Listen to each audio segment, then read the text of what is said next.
Donna, on that, Bill Gates posited this idea of creative capitalism, in which he broadened the notion that one can have an ethical company, and a company can play a broader role than just profit maximization for shareholders. And in that way, we can actually see multiple returns to society beyond the great product that the company makes, or for the shareholder, money that they will give as a residual because that's their money to give. But the company itself can be ethical and have an impact.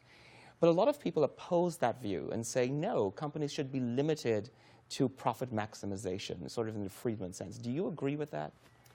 I think profit maximization is really too narrow of a definition of the role of the company. I'd say I'm more on Bill Gates' side on this, that the company is a member of the community in some sense and needs to play a role in the broadly defined community.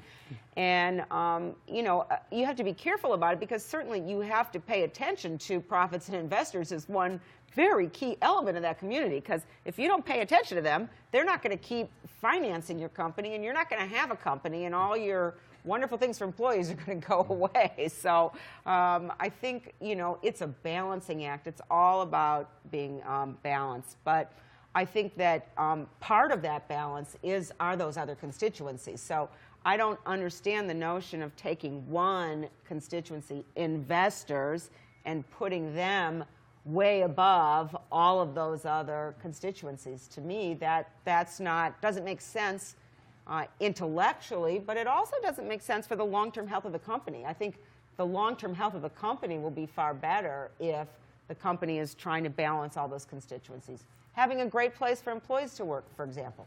And you could say investors would be better served if you try to pay people the lowest possible amount, but I think in the end, investors are better served if the employees are happy and thriving and building careers and enjoying themselves and being creative and innovative. So, it all plays together. It's very complex.